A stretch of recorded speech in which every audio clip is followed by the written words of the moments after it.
Hello explorers, thanks for joining us again and welcome back to another exciting and informative video on our YouTube channel. If you are joining us for the first time, we want to thank you for watching. In today's episode, I will be diving into the reason why the frosty relationship between the United States of America and the country of Uganda. What happened in this particular relationship? Uganda was formerly known as one of the darlings for the United States of America with regards to its strategic importance and supporting the U.S. efforts across the continent of Africa. In this episode, we shall be looking into the United States of America's ambassador in Uganda, what his perspective with regards to the current Uganda's LGBTQ decision, and we will bring that to you. But before we jump into that, let's give you some perspective as we normally do on this channel. If you look at the United States of America's relationship alongside the country of Uganda, the United States established diplomatic relationship with Uganda in 1962, following Uganda's formal independence from the United Kingdom. In the post-independent period, the country endured despotism and also near economic collapse. The human rights abuse of several Ugandan governments, however, strained relationship between the Ugandan and also the United States of America. President Yoweri Museveni came to power in 1986 after decades of internal strife. Uganda under Museveni also had experienced relative political stability and robust economic growth, but also significant human rights concerns, governance and also democracy deficit. However, Uganda is beginning to pick up itself in several areas. Uganda faces other challenges as well as including explosive population growth and power infrastructural constraints in several areas. The Ugandan has been a reliable partner for the United States of America and its allies in promoting stability in the Horn and also East and Central Africa, in combating terror, and also particularly through the contribution to the African Union mission in Somalia. If you look at perspective here,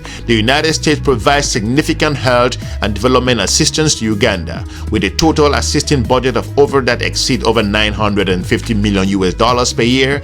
The US government plays a key role in improving health outcomes for the strengthening Uganda's capacity to sustainability, addressing emergency health threats including tuberculosis and also malaria, maternal and also child health, other issues, family planning, and also including the HIV as well, and also including by providing antiretroviral treatment for more than 1.2 million Ugandans.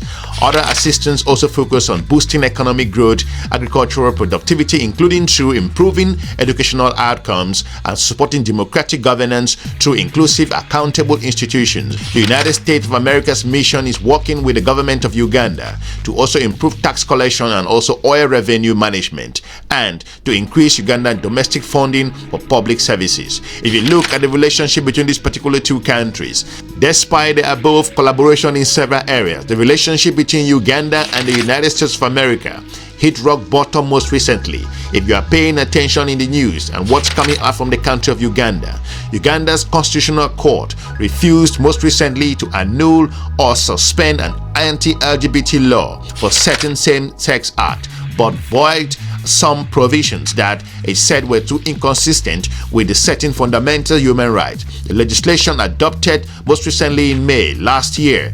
Most recently, the United States of America's ambassador to Uganda met with one of Africa's Investigative Channel and had this to say with regards to his own perspective alongside the Ugandan's law. He engaged in a very tense conversation with this African channel.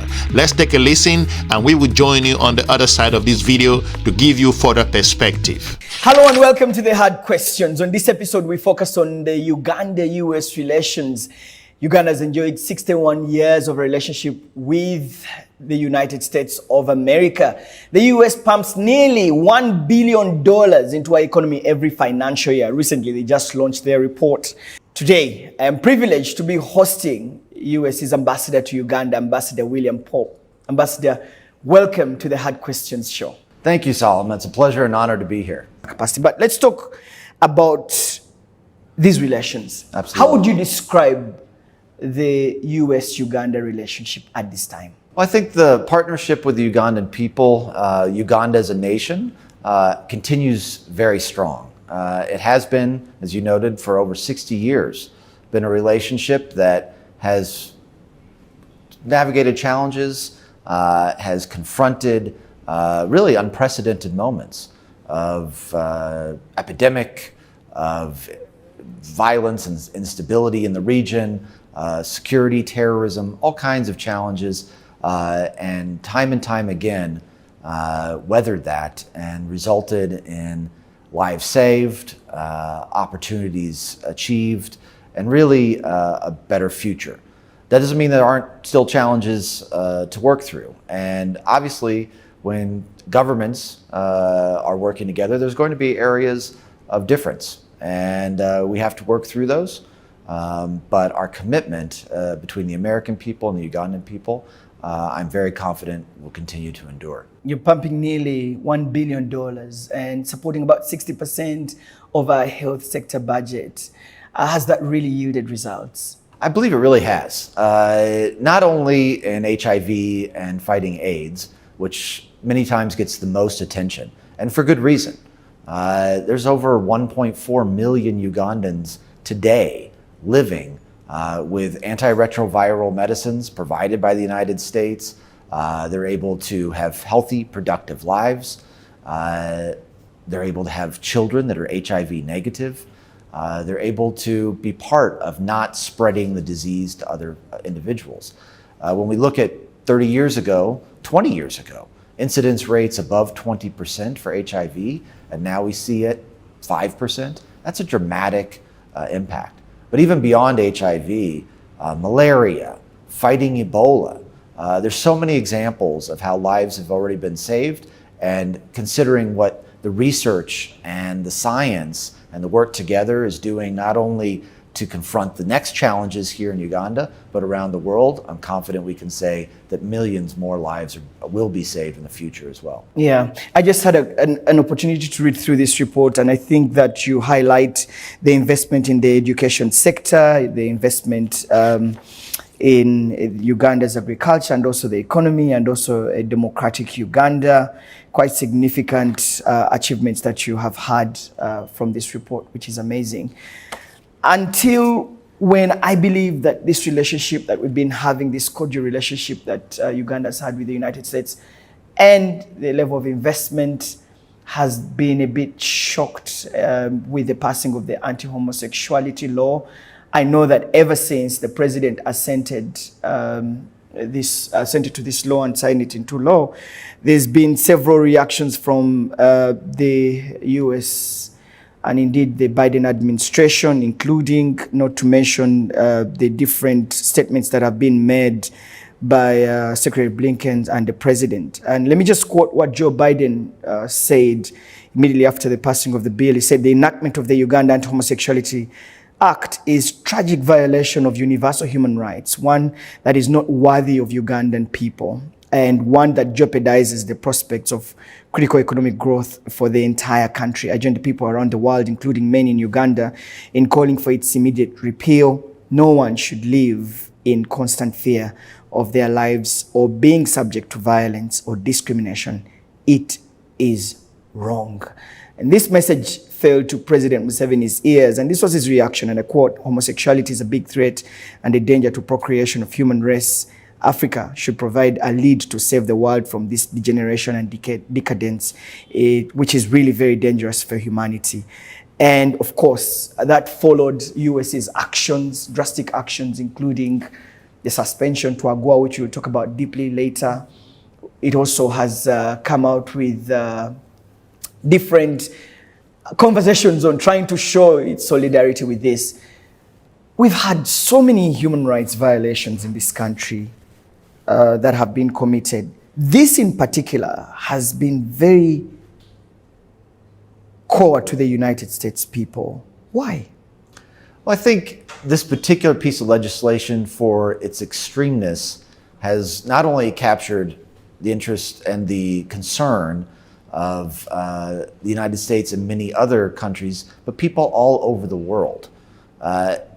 This law, as it is goes beyond criminalizing homosexuality. It creates an environment where individuals have to report on their neighbors, on other individuals. It creates a death penalty for actions of individuals involved in same-sex relationships. It creates a dynamic that really is one of the most extreme violations of human rights that unfortunately exists around the world today. And so while the United States has been very clear for a long time about concerns around human rights, we publish annual human rights report, not only around Uganda, but countries all over the world, where we detail our concerns about this. We've spoken out about it. We've spoken out about concerns around the recent elections in 2021 and the lives lost there, closing democratic space in general. But the Anti-Homosexuality Act, as the President of the United States said in May, it creates a culture of fear around people for being who they are. And that is deeply troubling. We believe in a country like Uganda that is so welcoming, that has a culture of acceptance of others and of each other. It really harms all Ugandans. It creates the fuel for discrimination, for isolation. It prevents people from accessing medical care, accessing services, potentially due to discrimination, and that makes everyone more vulnerable, makes it more dangerous for all, and we see this as a step backwards for the Ugandan people. The legislation adopted in May last year is among the world's hardest anti-gay laws and has drawn condemnation from right campaigners and sanctions from Western nations. If you look at other areas, activists say that the law has unleashed a torrent of abuse against LGBT people, including torture, rape, and also access and also eviction. According to experts, we declined to nullify the Anti-Homosexuality Act of 2023 in an entirety. Neither will that grant a permanent injunction against enforcement, said expert with regards to the knowledge in the Ugandan administration and also legal system in the country. The court struck down certain sanctions it said were inconsistent with the rights to health, privacy, and also freedom of religion. If you look at the particular issue, the portion of the act that were voided are criminalized. The letting of permission for the use of Homosexuality Act failed to report homosexual acts. Under the Anti-Homosexuality Act, citizens have the obligation to report anyone they suspect of engaging in homosexuality. Your Excellency, do you believe in democracy? Indeed. Well, because America is the beacon of democracy.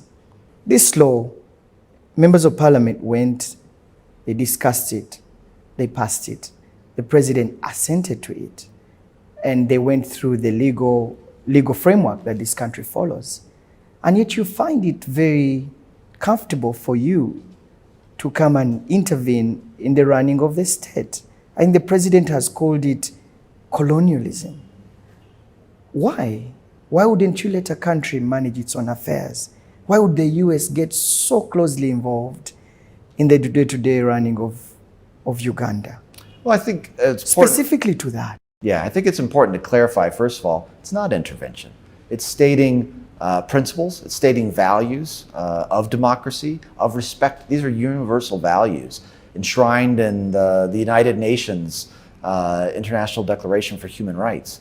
These are principles that we should all hold dear, and which I believe Ugandans do. Ultimately, Uganda makes its laws, and the Ugandan people choose or should have the right to choose how laws are made. However, not all laws are good, and laws that violate the rights of certain individuals by their inherent nature are undemocratic. So ultimately, under a democracy, under a constitutional order that is designed to preserve civil and human rights, a law that contradicts that by its nature deserves to be questioned. And of course, there is a legal process right now. There's Ugandans that are challenging this law in court. We, and I know many others, await what the decision will be around that law. But ultimately, we as the United States, and I know many other countries have spoken out about this law as well, see it as something that is contrary to Uganda's own interests and certainly against universal human rights of identity and self-will that individuals have to be who they are. Ambassador Pope, you talked about challenging the law in court. Why wouldn't you let that process continue and not pull out these drastic measures, including suspension of Ugandan Agoa, reviewing funding, and all the drastic action that you have taken after the passing of the law? Well, I think if you look at each of the specific actions, you'll see that they're tied to very concrete reasons that are timely, that do not interfere with the processes that are underway here in Uganda. For example, in the first instance, we issued a travel advisory. We have a responsibility to American citizens, including members of the LGBTQI community, to know that the law exists here, to know what the dangers are that they may face if they were to visit Uganda. We're not telling them not to visit. We're warning them to be aware of what the circumstances are. So we did that in June, and we have an obligation, of course, to our citizens, as every nation does, to ensure that they're as informed as possible. We advised U.S. businesses, companies that are looking to invest here or doing business here, that the law exists, that there are aspects that by doing business that might enforce the law here could put them at odds with laws in the United States against discrimination, for example. That there is reputational risk to doing business here under the circumstances. We're not telling people not to invest here. We're telling people to be aware of what's occurring. With the Agoa, the African Growth and Opportunity Act, that legislation, that law in the US has requirements, and on an annual basis, that countries that comply with those requirements, those criteria, including respect for human rights, respect for democracy, comply with that and then therefore qualify. If they do not, they are automatically disqualified from the benefits for the coming year. So that statutory requirement occurs on October 30th, first every year. It is something set forth in our law. So when October 31st came in 2023, President Biden had an obligation to inform the United States Congress that Uganda, as well as a few other countries in Africa, no longer meet the requirements or the criteria. So we ultimately did that because these are trade preferences. These are additional benefits that are given to countries for their adherence to free market principles, respect for human rights, and democratic rule of law. And when those criteria are not met, unfortunately, we have to communicate to the countries that they no longer qualify. And ultimately, that's what happened with Uganda. Yeah, we'll talk about the Agoa just shortly. With regards to the relationship between these two countries, the United States and Uganda, prior to Uganda being taken out from the Agoa, which is known as the African Growth and Opportunity Act, Uganda's trade with the United States of America was very important in terms of the growth and opportunities in several areas. Uganda and the United States export include machinery, optical and also medical instrument, wheat and also aircraft. US imports from Uganda include cocoa, coffee and base materials and fish. The United States has committed to signing trade investment framework agreement with the East African Community and with the Common Market for East and Southern Africa. Uganda is a member of both regional organizations. If you look at the trade relationship between these two countries, it's in the area of the billions. As the trade figures continue to expand with regards to this relationship, in 2022, Uganda was the number 92 economy in the world in terms of gross domestic product, GDP. Currently, the number 135 in total export, the number 147 in total import, the number 170 economy in terms of GDP per capita currently if you look at figures, and Uganda is number 105 most complex economy according to the economic complexity if you look at different figures. The top export of Uganda also include goods, coffee and also fish, debris and a lot of other things that we've pointed out, exporting mostly to the United Arab Emirates and India, including Hong Kong and Kenya and also the country of Italy. The top imports of Uganda also include things like vaccines, anti-sera and also toxin, culture and packages, medications, a number of different areas. Also the backcasting equipment, a lot of other things that come mostly from China, Kenya and also India, the United Arab Emirates and also including Tanzania. Uganda is one of those countries in the continent of Africa that is continuing to make its own decision in several areas and chartering its own path. However, Uganda is currently making its own decision, and that has been an area of clash between the United States of America and also the country of Uganda. We all hope to see how this relationship continues and what can come out from this relationship in this particular area, and now that is at the rock bottom. The US enjoys a comfortable relationship with Qatar and Saudi Arabia, which countries also have similar laws, and yet we've not seen you pull such drastic measures. Are you taking advantage of the country's vulnerability because of your financial support to Uganda? No, I don't think so. Again, this law, homosexuality has been criminalized in Uganda for many years, since before independence. This law takes that much further. Not only is it maintains the criminality of it, but goes much further, increasing penalties up to death for homosexual acts. It requires evictions of people from their homes. It requires individuals to be held criminally liable if they do not report upon their neighbors. So it adds so many more elements that go beyond what was even existing in the past under Ugandan law and under many other countries' laws. Now, it's important also, I think, to recognize we have not cut assistance. We've redirected small amounts of assistance to ensure that particularly our health aid is not subject to potential discrimination for beneficiaries.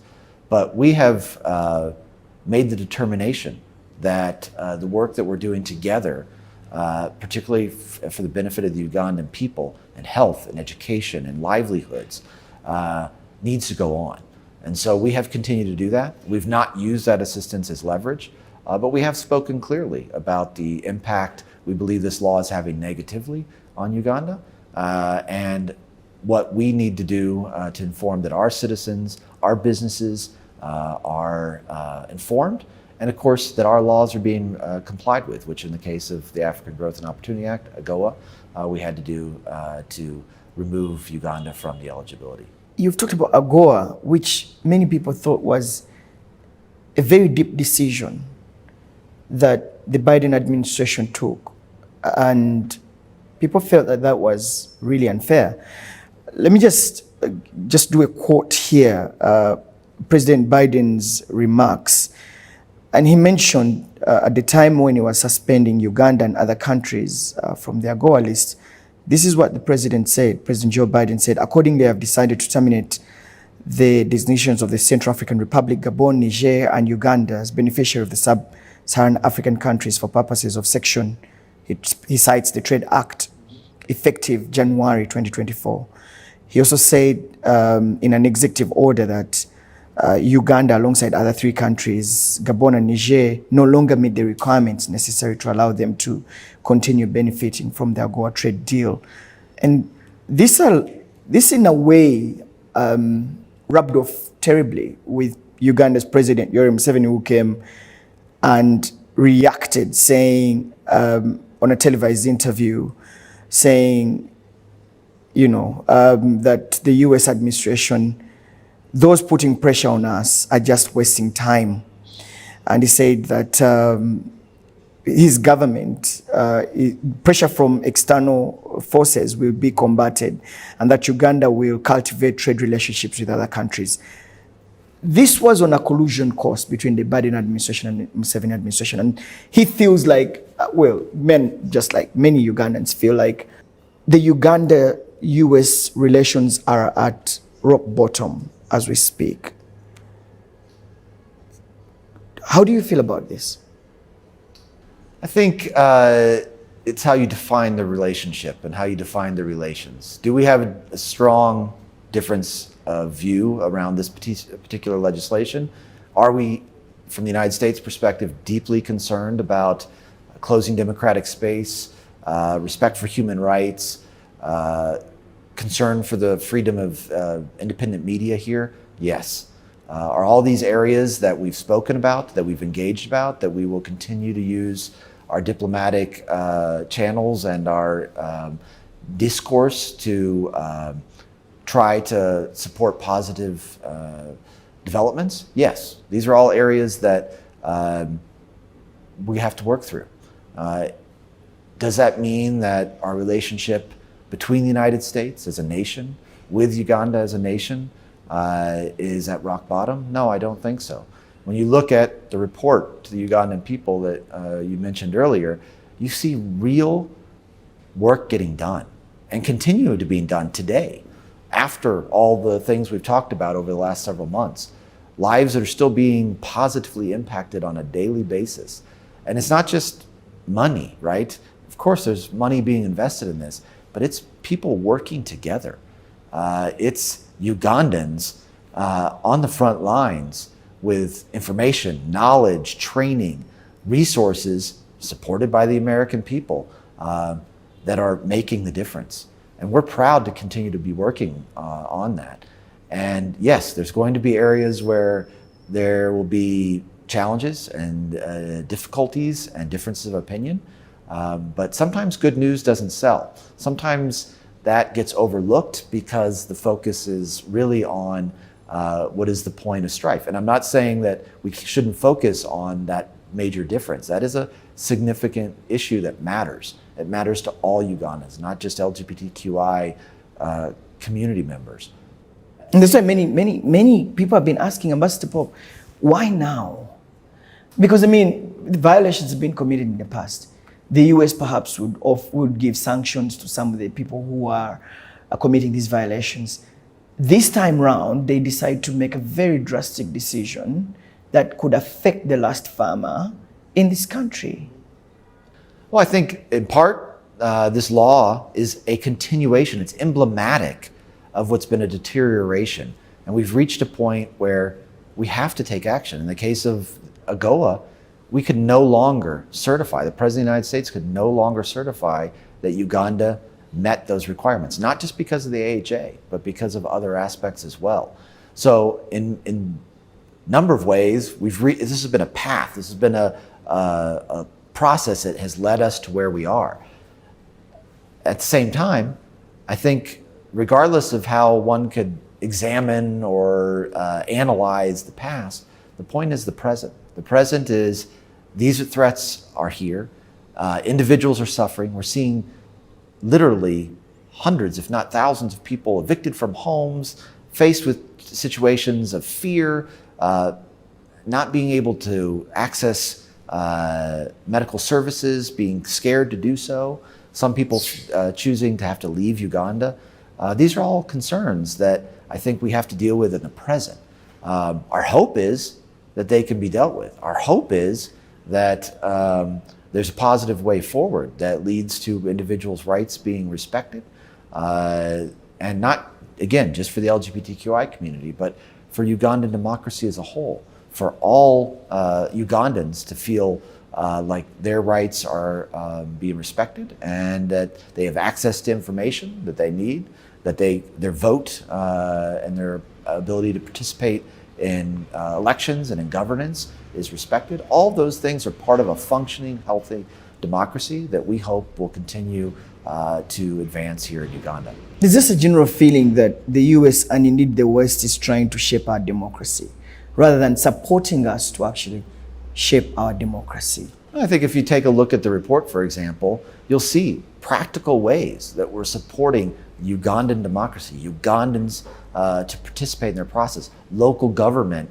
to be able to support transparency and tax collection so that they have more resources to provide better public services to the Ugandan people. So those are very constructive ways. Those are ways that you're transforming democracy into action, into public services, into results for the Ugandan people. And that's our goal. Our goal with our assistance is not to be in a permanent assistance mode, to hold leverage over a particular country. Our goal is to help a country develop and to graduate from that so that Uganda, in this case, can have a brighter future for all Ugandans on its own. Hopefully we've informed you with regards to the complex relationship with regards to cultural values and the country of Uganda and also the country of the United States. We all shall be monitoring on how things continue to unfold with regards to this particular situation, and let us know what you think. Keep the conversation going. If you are new to this channel, we'll encourage you to watch some of our informative video on this YouTube channel and let us know what you think with regards to different perspectives across the continent of Africa as Africa continues to move in a hopeful different direction. For now, we are looking forward to meeting you in our next episode. Have a good day. Bye-bye.